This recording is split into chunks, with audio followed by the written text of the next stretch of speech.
Good morning বন্ধুরা, আজকে আমি তোমাদের সঙ্গে শেয়ার করব কিভাবে আমি আমার ফ্রিজটাকে একদম ভালো করে ডিপ ক্লিন করি। তো আজকে সেটাই আমি তোমাদের সঙ্গে শেয়ার করতে চলেছি। তো সবার প্রথমে যেটা আমাদের করতে হবে সেটা হচ্ছে ফ্রিজের প্লাগ পয়েন্টটাকে সবার প্রথমে অফ করে নিতে হবে, মানে প্লাগ পয়েন্টটা একদম খুলে নিতে হবে। এটা কিন্তু সবথেকে মোস্ট ইম্পর্ট্যান্ট, এটা কিন্তু সবার আগে করবে, কারণ এইটা লাগিয়ে রেখে কখনোই ফ্রিজে জল টল দিয়ে হাত দেবে না। তো যাই হোক, তো এটা আমি প্রথমে খুলে নিলাম। এবারে হচ্ছে আমি তোমাদেরকে চলো ফ্রিজটা দেখিয়ে দিই ফ্রিজটা কতখানি নোংরা হয়েছে। তো আমি কিন্তু আগেই সমস্ত কিছু বের করে নিয়েছি, কারণ ফ্রিজে অনেক জিনিস ছিল, তাই জন্য সব কিছু আগে বের করে নিয়েছি। তো দেখতেই পাচ্ছ ফ্রিজটা কী পরিমাণে নোংরা হয়েছে। অনেক দিন ধরে আমটাম ছিল বলে পরিষ্কার করতে পারছিলাম না। তো ফাইনালি আমগুলো সব শেষ করেছি, আর যা যা ছিল সব বের করে নিয়েছি। তো দেখতেই পাচ্ছ প্রচণ্ড নোংরা হয়েছে। তো আজকে মানে মোটামুটি প্রায় 15 দিনের বেশি হয়ে গেছে ফ্রিজটা পরিষ্কার করা হয় না। ফ্রিজ কিন্তু মোটামুটি সপ্তাহে একবার পরিষ্কার করতে হয়, এটাই নিয়ম। কিন্তু আমি প্রায় 15 দিন হয়ে গেছে করি না, তার কারণ আম ছিল বলে করতে পারছিলাম না এতদিন।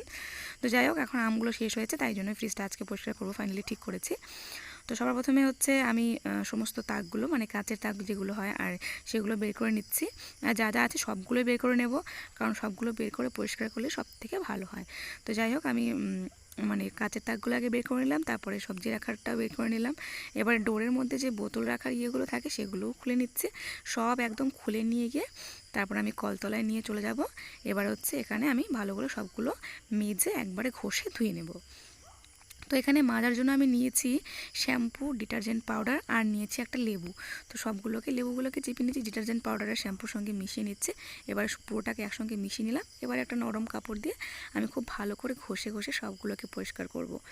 তো আমাদের মোটরটা নেই, মোটরটা থাকলে ভালো হয়। তো যাই হোক, মোটর না থাকলেও কলে চিপ দিয়ে দিয়েই আমি সবগুলো ভালো করে ধুয়ে নিতে পারবো।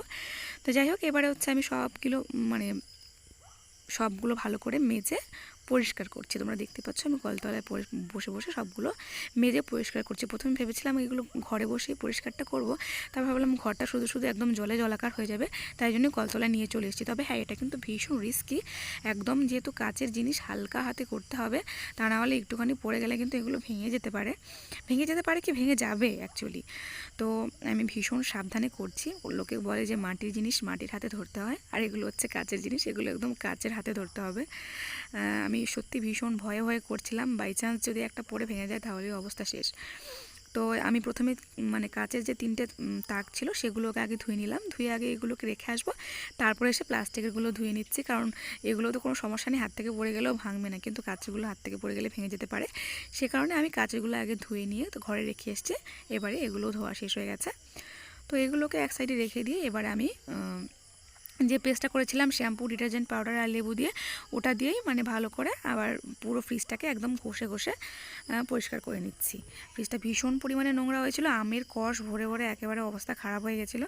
তো যাই হোক, এতদিন ধরে ম্যাঙ্গো জুসও রাখা হয়েছিল, তো ফোটা ফোটা পড়েছে। তো খুব ভালো করে অনেকটা সময় নিয়ে আমি একদম ঘষে ঘষে পুরোটা একদম পরিষ্কার করেছি। কিছুটা সময় তো লাগবেই, যতটা তাড়াতাড়ি ভিডিওতে দেখানো হচ্ছে ততটা তাড়াতাড়ি মোটেও নয়, অনেকটা সময় নিয়ে করেছি। আমি ভিডিওটা সকালবেলা শ্যুট করেছিলাম, তো মোটামুটি 7টা থেকে ধরেছি 9টা বেজেছে, 2 ঘন্টা সময় লেগেছে আমার পুরো কাজটা কমপ্লিট করতে।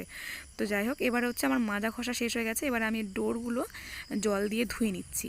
ভেতরে যদিও জল দিতে চাই না, শুধু বাইরেটা ডোরগুলো এগুলো আমি জল দিয়ে ধুয়ে নিচ্ছি। তো এবারে হচ্ছে ভেতরটা আমি জল দেবো না, ভেতরটা আমি ভেজা ন্যাকড়া দিয়ে মুছে নেবো, কারণ ভেতরে জল দিতে কেমন যেন লাগে, যদি বাই চান্স ভেতরে জল টল ঢুকে নষ্ট হয়ে যায়, তাই জন্য ভয় করছিল। তো ভেতরে জল দিইনি, কিন্তু ডোরটা আমি জল দিয়ে ধুয়ে নিয়েছি। তো আমার ফ্রিজ কিন্তু এতক্ষণে পরিষ্কার করে একদম কমপ্লিট হয়ে গেছে। এবার হচ্ছে আমি ফ্রিজটাকে তাড়াতাড়ি করে সেট করে দিই, কারণ এই কাচের জিনিসগুলো যতক্ষণ বাইরে থাকবে ততক্ষণ আমার হাতটা হাতের মধ্যে থাকবে।